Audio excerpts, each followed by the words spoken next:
Okay, ladies and gentlemen. So I decided to let my friends and my fans um, have um, have an insight into who I am, who Femi Durojaiye is. Some insight. I decided to talk to them by this self-interview so that they can understand what makes Femi Durojaiye tick. Okay, so who is Femi Durojaiye? Well, Femi Durojaiye is a man.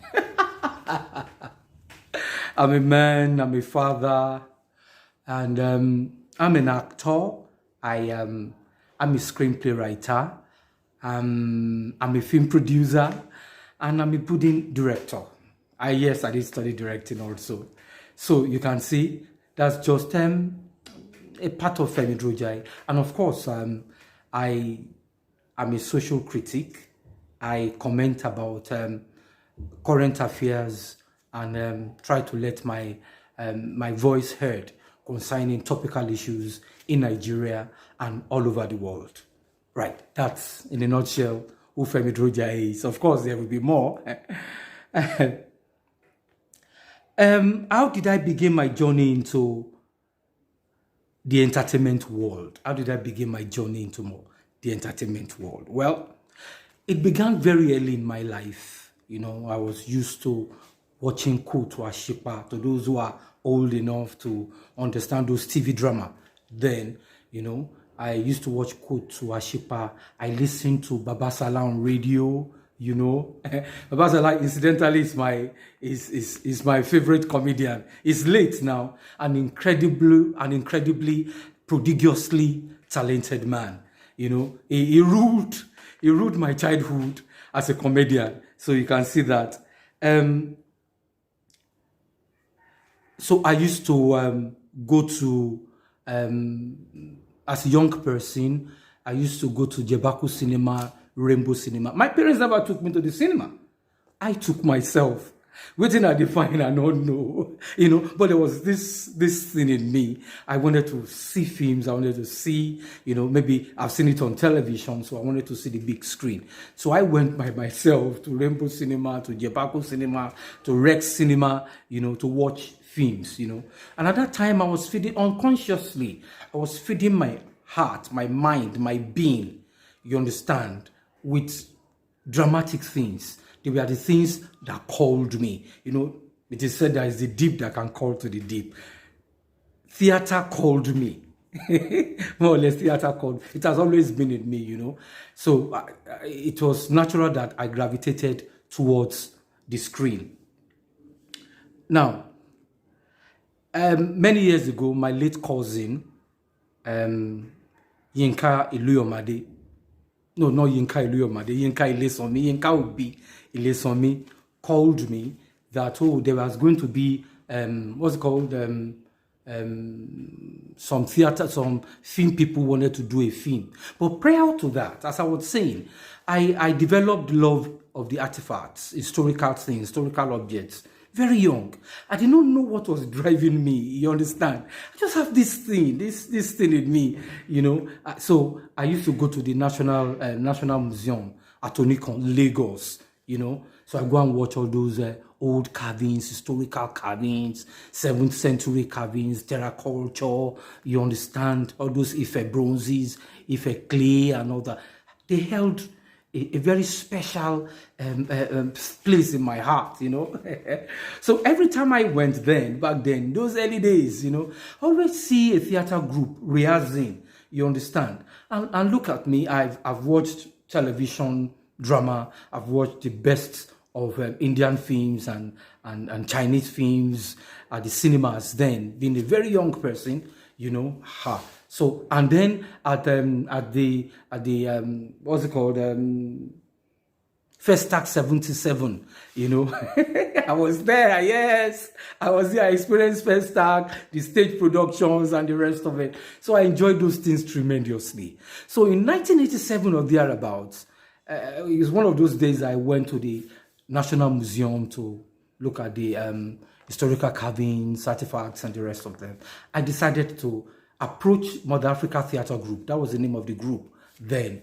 And I went there and I joined them to be trained as an actor. You know, they were my first contact, you know, with actual acting, in-person acting. So it was to them, Mother Africa Theatre Group, that I went in 1987 to train how to act. And as they used to say, the rest is history. Yes, my first film, you see, and I was talking about my my cousin, Yinka Ilesomiobi, that came to call me, that, look, Femi, some people want to do film and they are looking for extras. I was coming from the stage, you understand? I said, okay, let me just go and see what they are up to. You know, that was in the late 90s, you know. So I went and it was a walk-on extra role. It's a cut scene, you know, and we are told what to do. You know, those extra scenes you are told what to do. We had to clap, we had to make noise, you know, we had the cut clerk, we call order, and the rest of it, you know.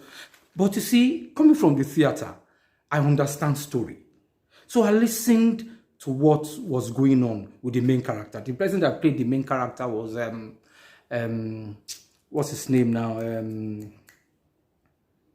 I'll remember his name. It was directed by Andy Amenichi. The movie was directed by Andy Amenichi.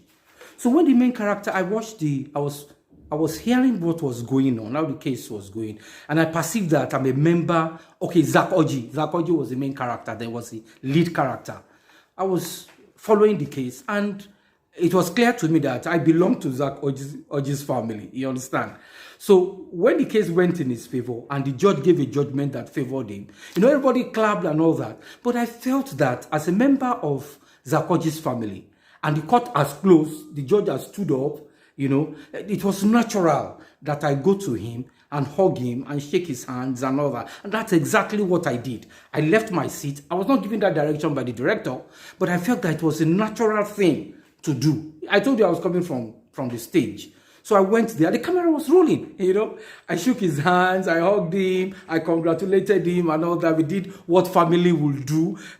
Zakoji being a very good actor himself, because he took it by surprise, you know, because it was not rehearsed. He just played along and all that. Eventually, the director said cut, and the director came to me and shook my hands. Well, what's your name? I told him, Femi Durojaiye. He said, that was very good. That was very good, you know. So, and that got me. When the film was released, I didn't know, you know. I was just stopped on the street. Hey, you were in Scavengers. You were in Scavengers. I said, yes, I was in Scavengers. So my first film, as a walk-on, as an extra, I got face recognition. I'll be teaching later, you know, how actors can get face recognition even when they play as walk-ons. Okay, that's that. Okay, how do I describe myself in a word? Well, I would say I'm a very creative person.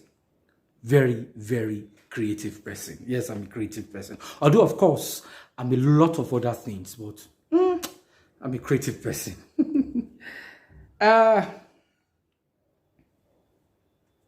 What was an interesting encounter I had recently? I don't know. I don't know whether this is interesting, you know. About a month or two ago, somebody, I don't know the person, you know, just came on one of my social media handles and, social media platform and said, hey, you took my girlfriend. You took my girlfriend 14 years ago. Hello, 14 years ago. I didn't know this guy. I didn't know who he was talking about. And even as a young person, very young person, in my 70s, my 20s, as a teenager, even as in my 20s, you understand? I didn't have the habit, you understand, of snatching anybody's girlfriend. I was so bad at that time that I would tell again, look, don't leave your boyfriend, though. I was that bad, you know. So when somebody comes and said, 14 years ago, hello, I just didn't know what he was talking about. Well, I don't know whether it's interesting or infuriating, but I just ignored him anyway. So that's that. How do I define success? You see, for me, success is what a person defines it to be. Any set objective of an individual and he meets it or she meets it, that is success. As a young person, I had this romance with television very early, and I wanted to be a model. I wanted to model a product, you understand? I wanted to model a product, you understand? And besides, I felt I was, cool looking and stuff like that, So, many years after, I had the opportunity of going for an audition, a modeling audition, and I was shortlisted. And I played it was just me anyway. The product was jested, and I played I played the person that actually drank the jested, you understand? And when I saw myself on TV, I was so excited, I'm telling you. And my desire was fulfilled. It's not everybody that wants to be a superstar model, a world-class model, So when I achieved that objective, I was satisfied. It's just like acting also. Some people, they don't want to be stars. They just want to shook their face before the camera and let people see that they can also actually act. That's why I have a mantra. Every dream is valid. Every dream. No matter how people think that, this is a small thing. No, every dream is valid. It's very valid. Okay. What's the next question? Femi Durojaiye. Homosexuality in Nollywood, in Hollywood. Well, when we talk about homosexuality in Hollywood, did I say Hollywood? Nollywood, the Nigerian film industry. I have not personally encountered it, definitely, but it has always been there. I've heard about it. We know people who are homosexuals at that time, But for me, homosexuality is not peculiar. It's not peculiar to Nollywood. It's in everywhere. It's in the banks. It's in the financial industry. It's everywhere. All over the world. It's there. So it's nothing that is peculiar to Nollywood, For me, I do not think that homosexuality, those who are homosexuals or those who have a different sexual orientation should be discriminated against. Yes, there's a law in this country, Nigeria, banning the practices of homosexuality and the rest of lesbianism and the rest of them. But standing from the Christian point of view, they are all God's children. I don't think they should be discriminated against on the basis of their sexual orientation. If you feel squirmy about whatever it is and you're a Christian, you don't like it, no Christian is supposed to like it anyway, don't discriminate. The Bible says, when the foundation be broken, what shall the righteous do? The righteous can pray. So you pray. That's my position concerning homosexuality. Pray. Right. Who are my role models? Role models. The first person was the first person I had contact with when I came into this world. And that's my mother. That's my mother. My mother is my number one late model. Unfortunately, she has left us. And it was one of the most painful things in my life, She has left. So, she's my role model for a reason, apart from the fact that she loved me to pieces, She's my role model for industry and forthrightness. My mom was a very industrious person. My mom was very forthright. I think I took after her. I took after her. In all my life, I've not been able to hide the truth. It was something that my mother was like that. She would just tell you point blank what she felt about issues. So it was something that I learned from my mother. And then I also learned hard work from her also. She was a very industrious woman. When it comes to discipline and honesty, of course, my parents did, especially my mom did everything really to bring up a well-rounded child, But I remember my school principal, S.B. Selem, he's still alive. The discipline and honesty, you understand? That was one of the things I learned from him. Very young, as a little boy. I went to boarding house there in Government College, Ojo, which is now where LASU is, Lagos State University. That's where LASU is now. It was my secondary school, So S.B. Salem taught me discipline and honesty. And when it comes to screenplay writing, my role model, right, is a man called Ernest Eniobong. He opened my eyes to the world of storytelling. You understand? And my life had not been the same again. When it comes to production, my role model is Wale Lawal. Why is he my role model? Why is Wale Lawal? Wale Lawal is the lead cameraman of Wale Adenuga Productions. So why is he my role model when it comes to film production? He ensured that I get my first film done. I said, I don't have money for 2 cameras. He said, no problem, we will do it. I don't have money for so many lights. No problem, we'll do it. What about this car? I can't pay. Which one can you pay for? We'll do it. If not for his wise counsel, his gentle spirit, his encouragement, maybe I would never have become a producer. Because the challenges at the beginning were enormous. I didn't have enough money to say I want to produce a film, especially an English film for that matter. But Wale Lawal made it possible. I'll never forget that. That's why he qualifies to be my own role model. When it comes to who opened my eyes to the world of doing bigger films, better films, it's my ex-student, incidentally, was my student at PEFTI Institute, Lagos. Was my ex-student. His name is Said Apampa. Said Apampa opened my eyes to how you can do a better film. And I've not looked back since then. I have not looked back since then. You know, the difference between my first film and the film he did with me is like the difference between heaven and earth. That's to show you how dramatic, how marked the difference is. He opened my eyes to the world of doing films in a better way. Okay. For acting, my role model in acting, it has to be, locally, it has to be Eda Oniniola, Lere Paimo.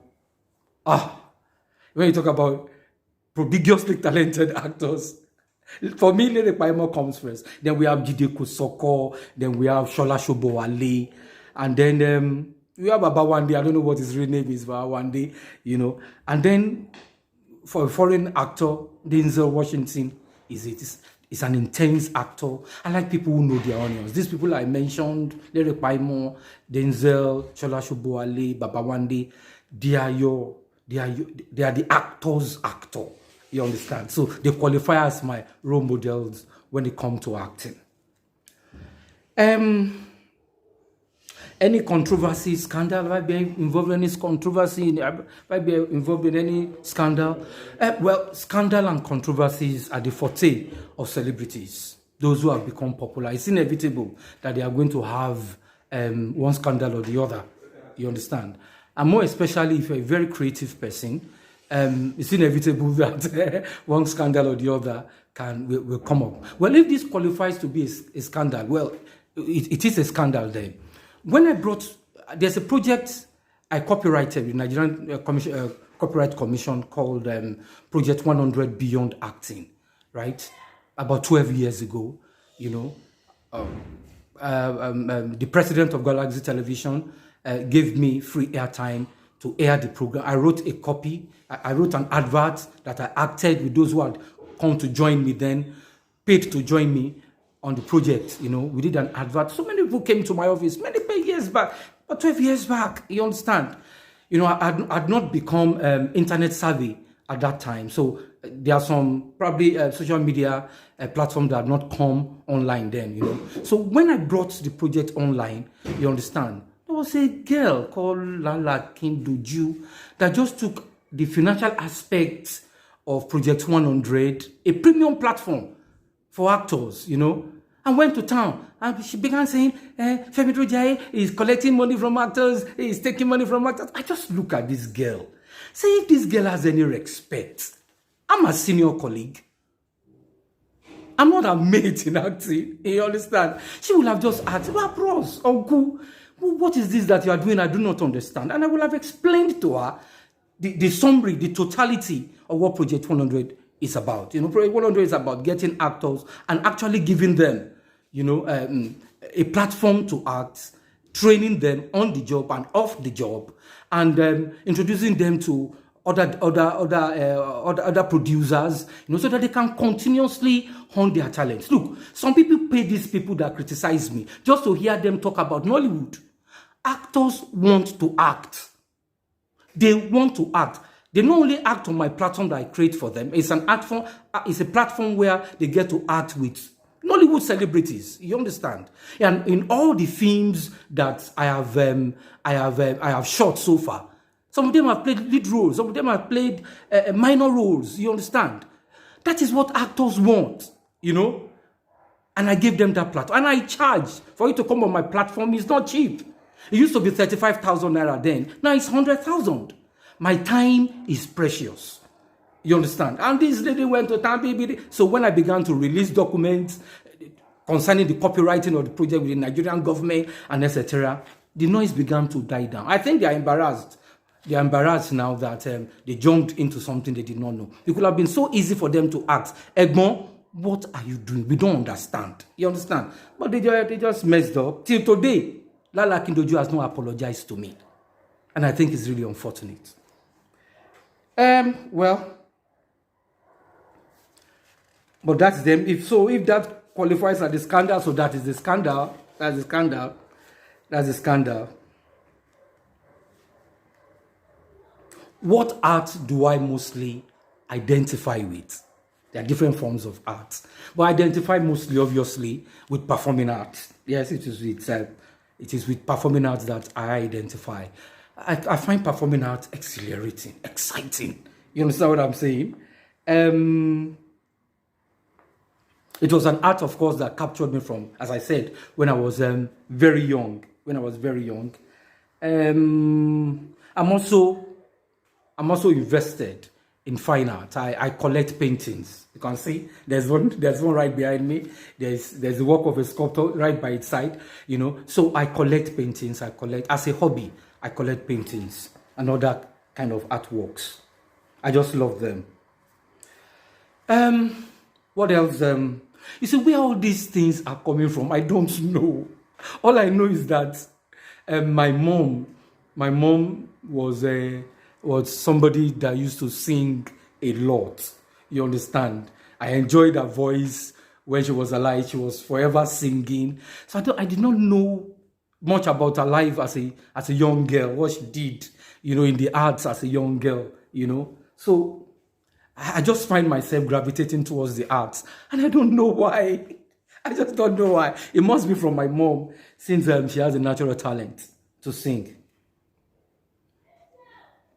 Have I ever failed in anything? Yes. I have failed. And in failing, I've learned a lot of things. I'll just tell you a little part of it. In my quest, many years back, to start Project 100, you understand, we were not getting the money that we needed because it was supposed initially to be crowdfunding. Instead of actors going from January to December and spending their hard-earned money and getting nothing, everybody should come together, give me 35,000 naira, 100 people, 3.5 million naira. We can start shooting TV series or start shooting home video instead of wandering around January to December. That was the initial idea of Project 100. You understand? But you see, so I was having challenges starting the crowdfunding. People were not responding as they ought to have responded, and therefore the project was not starting. So I said, what will I do to jumpstart this project? So I said, look, I can organize a concert, I can organize a musical concert, and with it, raise money. So I did the, Ikorodu Jams Easter Fiesta many years ago. I got to Besere. I got a lot of musicians there to come perform at Ikorodu. It failed. It failed woefully. I got a media partner. I did everything right. Everything I could do, I did. But it failed because Obesere was not the correct artist, Fuji artist for Ikorodu. At least at the time I did it. Pasoma was the artist and people were not willing to come for the show. So that show failed. And it taught me a lot of lesson. It taught me a lot of lesson that I've carried over to other things I have done. I have no regrets organizing it. Although, of course, I went into debt because I borrowed money, and I've been paying back over the years, So I failed in that. What else did I fail also?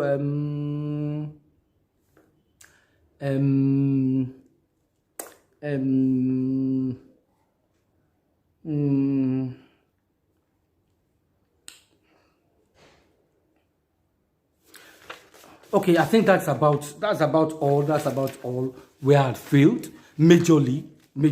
I'm not going about failing exams now. Trust me, I failed some exams.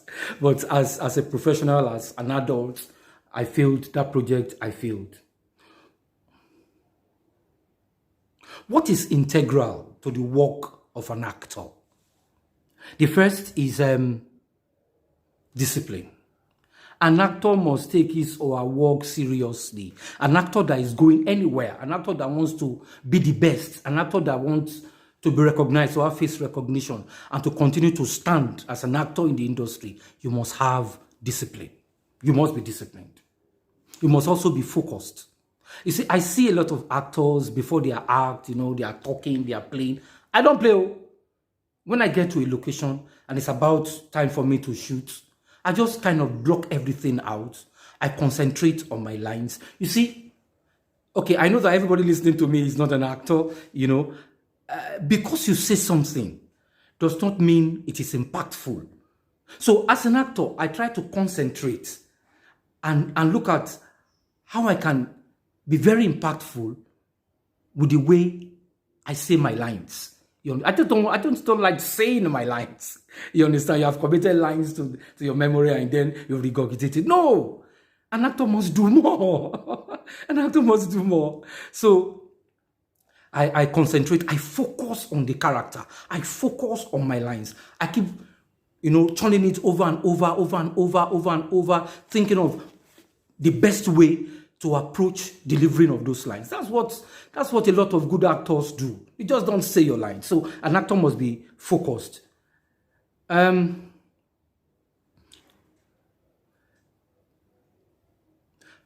actor must work hard. Working hard in the sense that when you have a character, you must become the character.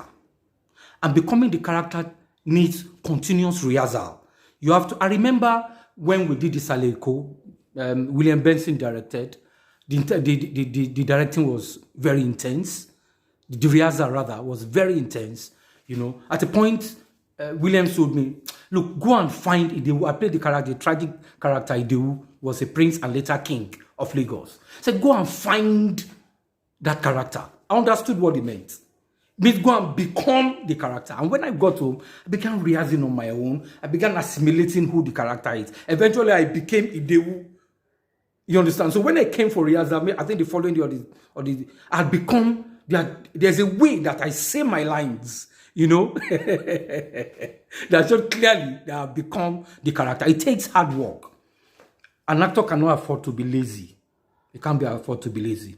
No half measures. No matter what you are paid as an actor, no matter what you are paid for an actor, as an actor, once you accept to do the work, you must give your best.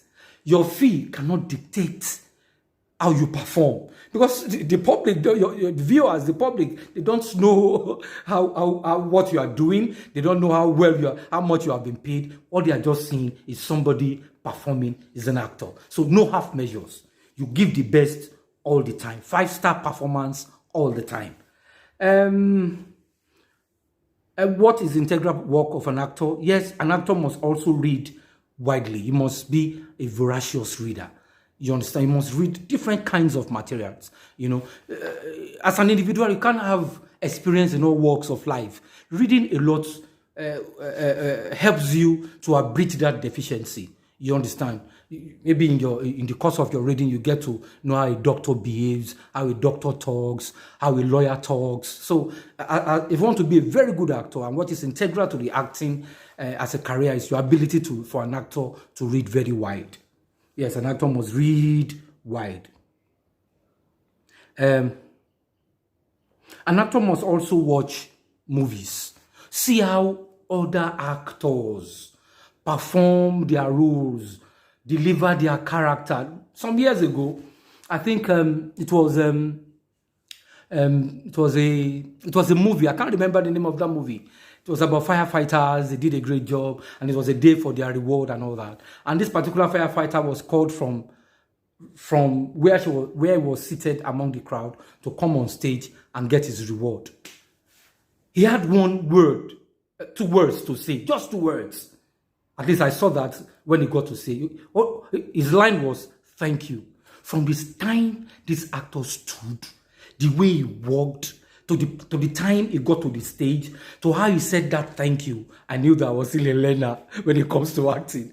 That is why you see it is very important that an actor watch movies. See those who are better than you understand, so that you can learn from them. Okay, that's just it. That's as I've said, these are the ways, these are what are integral to the work of an actor. What is my background? Well. I'm a food technologist graduate. I have a science background. Yes, I've worked in different sectors of the Nigerian economy. I've been fortunate, actually, to work in different sectors of the Nigerian economy, beginning from food processing, bakery. I worked with food specialties, which is now Nestle. I did my IT there those years ago, you understand. So I've worked in insurance as a marketing person. That was what I did after graduation. I was trained at American International Insurance Company. And I will never forget my boss then, Augustine. I pray that he's still alive. I love you, boss. He taught me confidence. You know, those things, he taught me confidence. And I will never forget Augustine was my boss at ICO International. Kaduna. Yes, I was at Kaduna then after my youth service. What else? Let's move quickly. Yes, I said I work in different aspects, different sectors of the Nigerian economy.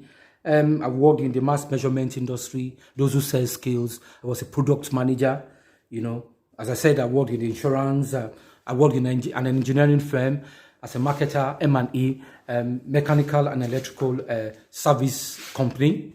It was in France Comment then. I said, yes, I also own a transportation firm, Rujai Transportation Services. So I've been around a lot, and it helped me as a complete person. I can look at a story from different aspects of life. Yes. So I have had an exciting and rich experience in my journey through life, you know. Yes. Maybe I should just mention also, I was 17 plus when I became a Charlie agent, you know, at the ports, at the Nigerian ports, you know, representing the company at Apapa, because my mom did not want me to stay at home, go and experience life, know what it is to work and all that and all that. It was that was the first time I had an encounter with corruption in Nigeria. As a boy, you understand? I was escorting one of the trailers, I think, back to the warehouse, you understand? And then we were stopped by the police. And they came around and they were just saying different kind of things. These goods are our goods. We are taking the goods to our company, to our what's it called, warehouse. We had all the documents. They were making so much trouble. And I was wondering what they were talking about. And they said that we are going to follow them to the station. I was all for it. Let's go. Because as a child, you know, innocent mind, it is our goods now. We didn't steal anything. So you can take it to the station. So as a diligent person, you know, so I was putting down the name. I was looking at the chest, you know, of the police officer. And I was putting down his name and service number so that we know who took our vehicle and all that. The next thing I heard was a dirty slap. Oh! I was seeing different stars. I didn't understand what I did, you know. The guy just stared at me, stared very, very hard at me. Himself and his colleague just turned and they left. Obviously, the driver must have understood that maybe they were asking for a bribe by their by all the unnecessary things they were saying and all that. But they didn't understand, you know. I wanted to say, let's go to your station, it's okay, you know. The lorry is our own, the goods they are our own, is our we are taking those things. So that was my first contact with corruption. It was not a very nice one. I was a boy, a minor, a police slap. Not me to the shop slap. Now, what do you do? Why do you do what you do? Why do I do what I do? I love performing arts. I love performing arts from childhood, from my childhood years. I immensely enjoy acting. I like the freedom that it gives, the freedom to perform, the freedom to be what I want to be. You understand? I immensely enjoy acting.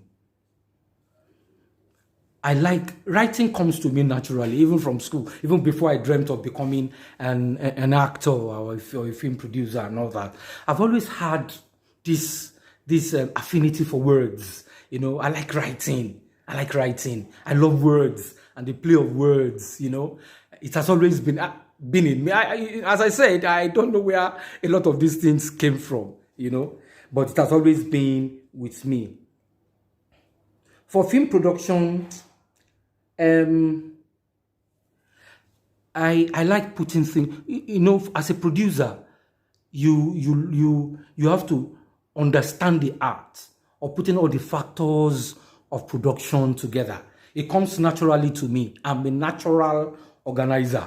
You understand? So film production, it just, you know, let me just say, performing arts found me.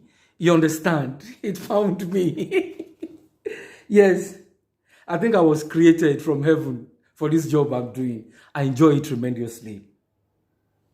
Apart from that, one of the reasons why I do what I do is because it puts food on my table. I don't subscribe to the fact that art for art's sake. No, it's not art for art's sake. Whatever you do, you must be able to profit by it. If it does not put food on your table, why are you doing it? You have responsibilities, especially in our climate. You can't tell me art for art's sake. No, I do not agree. Art, your talent must put food on your table. That's my take on that. That's why I do the things that I do. What is my greatest strength? Yeah, well. First, ability to create things. I can stare into the air or stare into this phone and create something. If I say, okay, I'm going to create something, if I'm in the mood to create anything, if I look at my glasses, I can create a program from it. It's a gift. It's not something that you learn. It comes to you naturally. If I look at this pair of glasses long enough, and I want to create a program around it, it comes to me easily. It comes to me so easily. If you subscribe to my channel, you will be seeing a lot of things that I'll be doing in the years to come, in the months to come. You'll be seeing a lot of things that I'll be doing. I'll be creating a lot of drama and non-drama alike. Yes. Where am I? What is my greatest strength? Ability to create things. Ability to think things through. It's one of my strengths. I can sit down on a matter and plan it and think about it from the beginning to the end. Play it as a movie in my head, looking at everything from A to B to C to Z. Yes, I have that natural ability to think things through. Yes, and as I said, I'm a natural planner. I plan things. You know. I can plan. In short, I can plan for Africa. You know, once I create something, once I think it through, I can plan how to execute it.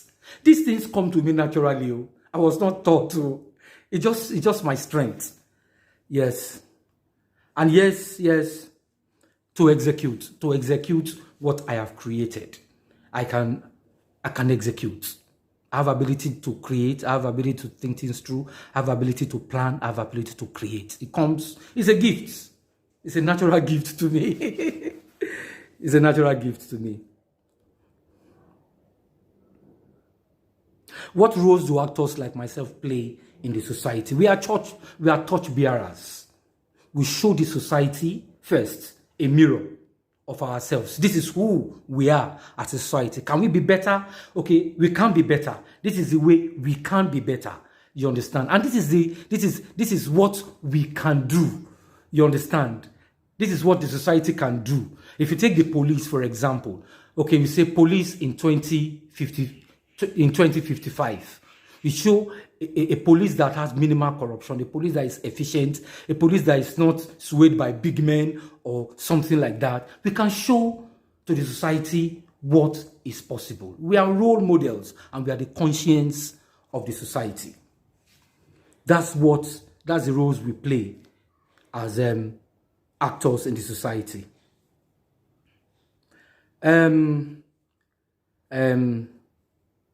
Do I consider myself lucky? No, I do not consider myself lucky. Some people are lucky. They do one, for example, they do one movie, boom, they have become stars. I've been at this thing for years, you understand? Every inch of the way I end it, everything I've become as an actor, as a producer, as a writer, whatever it is, I have asked from God.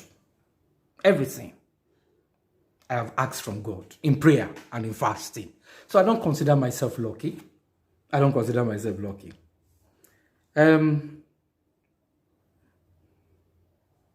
remember in the early days of going for auditions, my contemporaries are Tony Umez, what's her name? Stephanie Okereke Linus. Those are my colleagues, my contemporaries in Nollywood that we used to go to auditions together. You understand? At that time, some of us who are Christians, we're not the chop go. We are always fasting because at that time there are not so many productions. So the few ones, you have to be extraordinarily good for you to be able to participate. You understand what I'm saying? So we will be fasting.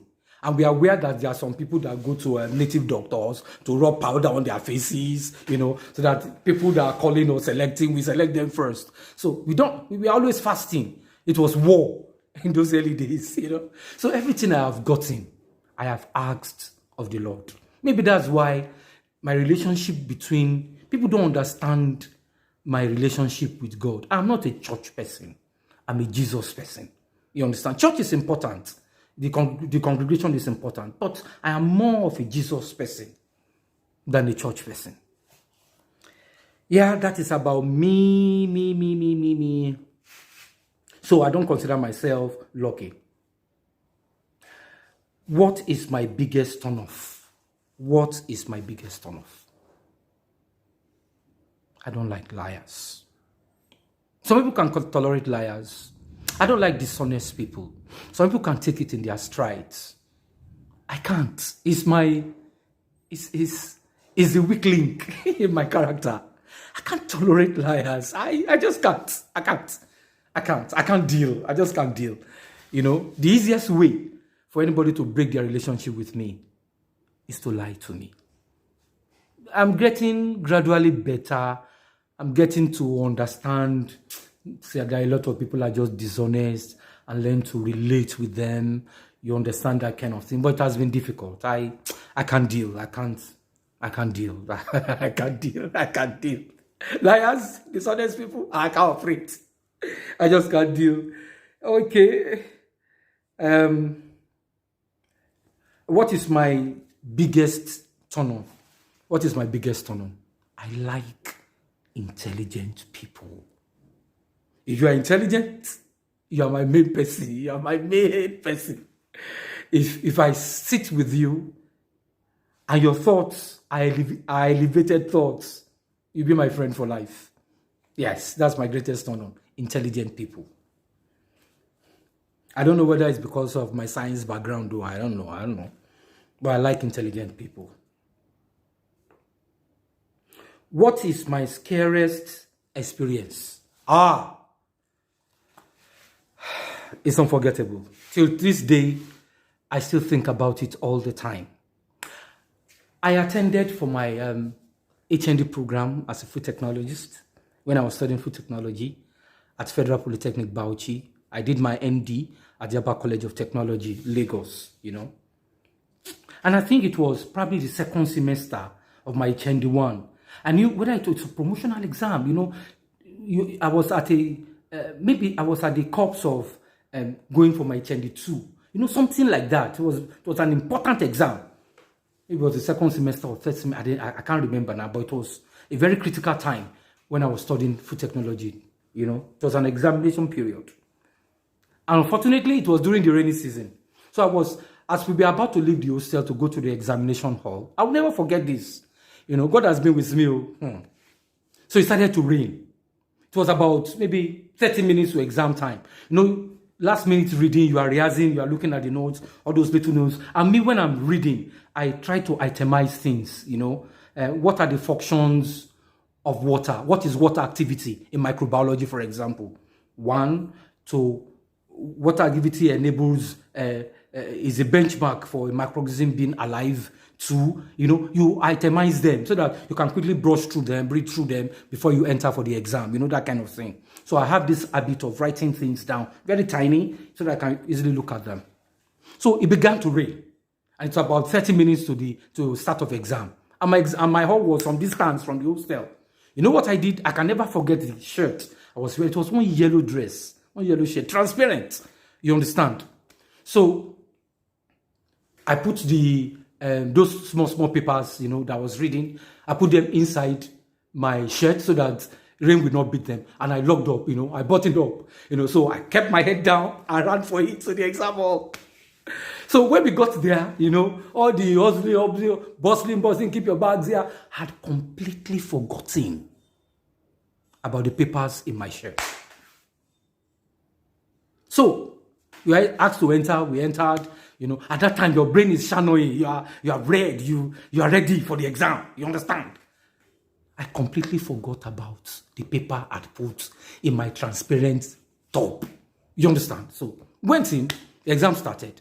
And from my secondary school days, it has been drilled into us by SB Selem, our principal then, that when you are at the exam, you face what you are doing. You don't even talk to anybody by your side. It's something I took from my early days as a little boy from boarding house, from SB Salem. You concentrate on what you are doing. And that's what I was doing. That's been with me all my life. So the exam started, I was very busy. I'm not trying to be proud though. I'm an above average student. So I started writing. The invigilators were going around. So I was writing. I was doing everything I was doing. About maybe an hour into the exam, I just noticed that those papers were still inside my shirt. I froze. I just froze. Do I call the invigilators? I just froze. I didn't know what to do. I was so scared. And I was very popular in school. I know not about girls. No, about girls. I was a good boy. Although my friends don't believe that I'm a good boy. I was very popular in school, I was the president of my academic association. I was in a lot of associations I was heading. What will people say? Everything was just running through my mind. I froze. Then I said a prayer. And then I continue gingerly, continue to write, praying that an investigator will not spot what's in my... How do you explain it? How do you explain papers in your shirt?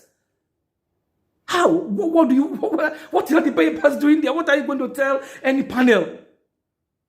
But I did continue. I just managed. I continued. I finished writing. The invigilator did not see. Maybe because I saw the invigilator come in and go. Maybe he saw it and he was waiting for me to dip my hand into the shirt and bring something out. And then probably he saw that this guy maybe just kept it there and forgot. You see, a cow that does not have tail, it's God that drives away the flies. So you understand. So I finished the exam. I just left. When I got outside, I broke down and I started crying. God just saved me. I don't know what would have. Maybe I would have been thrown out of the school in disgrace for something that was a mistake. my forgetfulness. So everything is not as it seems, though. Everything is not as it seems. This life, life can happen to anybody. Oh. That's how God saved me. Oh. I will never forget it. Never forget that experience. So, where are we?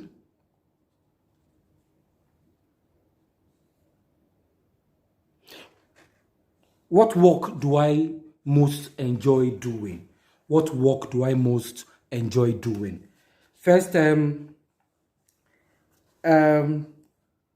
like conceptualizing ideas that work. You know, I'm going to be teaching a lot of these things later on video or in this YouTube. I'll be posting it. You want to create a program? What do you think? How do you think? What kind of materials do you think of? You understand? That will keep your program, that will not make the materials you are going to use to be exhaustible. You understand? I have that natural knack of doing, of conceptualizing great programs, and I'm going to be doing them on YouTube. As I said, what I enjoy doing is conceptualizing ideas, thinking them through, and planning to achieve them. I've said that before. Well, who is my favorite actor?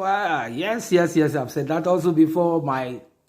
There are so many actors, great actors, fantastic actors. Lyric Bayemo, Jide Kosoko, Shola Shubowale, Babawande, you understand, and Denzel Washington. Yes, those are my favorite actors. It was a dream come true when many years at Ibadan I did my first film with Daddy, Grandpa, Lyric Bayemo. It was a high point of my career personally, you know, at that time. I cannot even remember the name of the film. No. Describe a real life situation that inspired you. My people, this life no balance. So, if you think you are this, there are those who are more than you in that aspect. One situation inspired me many years ago. I was coming home. I think I was coming home.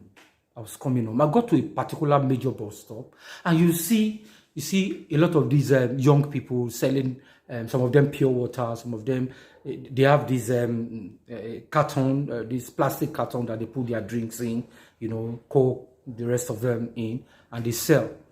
So as I was coming, I saw a guy, a very young guy. He just stared at me, recognized me. You know, I'm used to such looks. I just waved at him and walked by him and left because I was going home. Then I heard, Uncle. It's like, not again.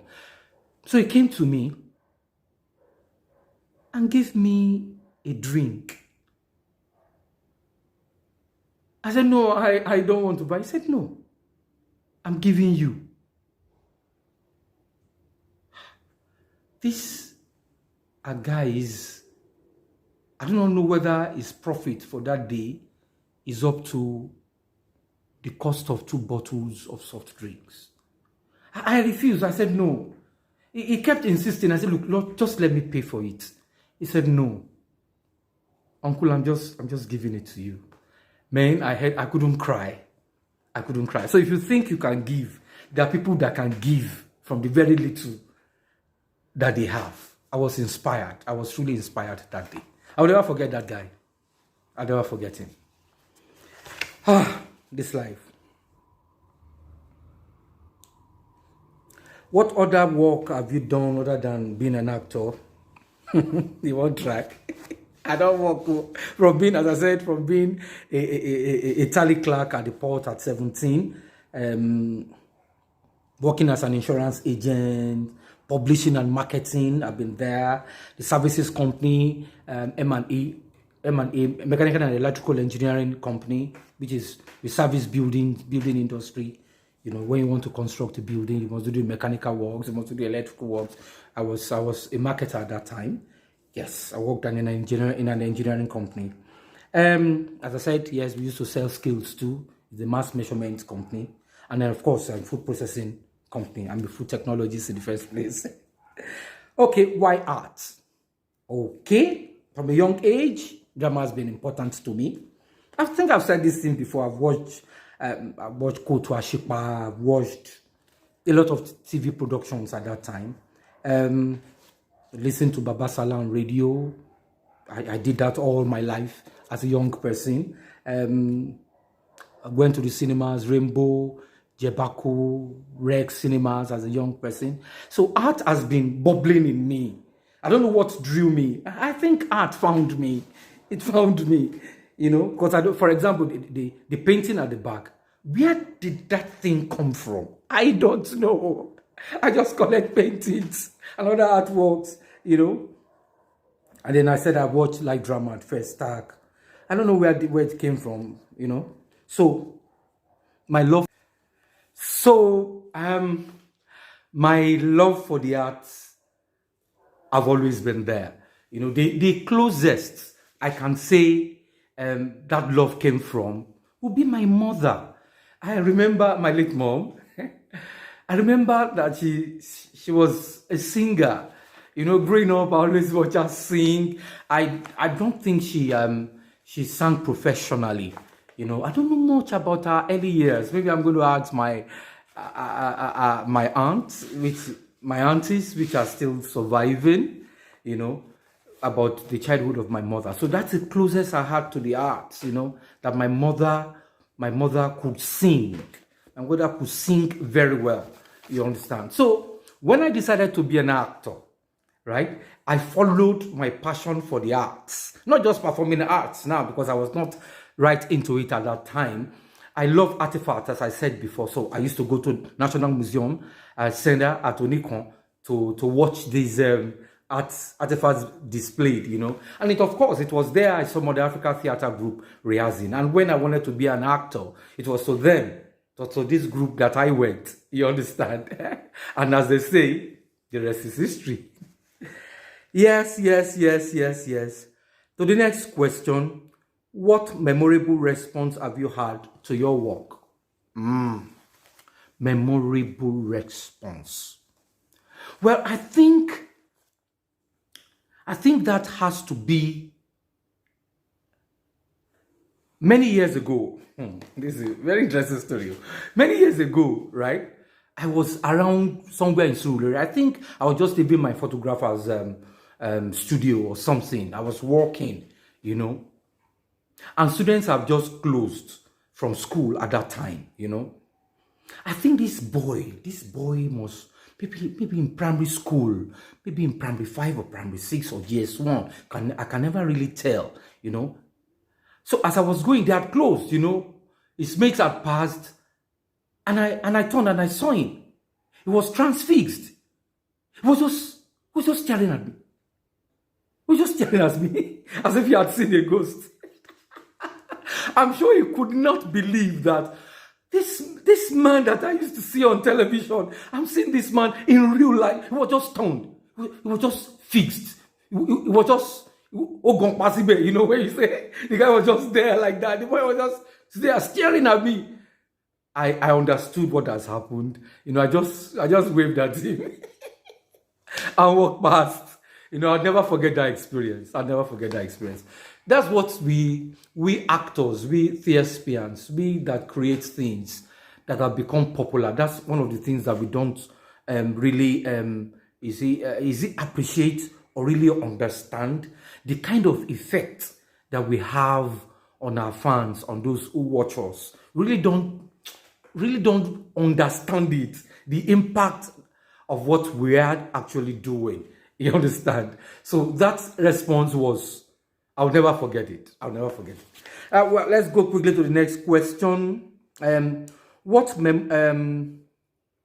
What's your artistic outlook on life? Well, for me, I think that art should be used for the benefit of the society. Art should be a pointer for the society. We thespians, with actors, we filmmakers are torchbearers. You understand? We can use our art to nudge the conscience of the society towards what is right, to serve as a mirror, to say, look, this is where we are.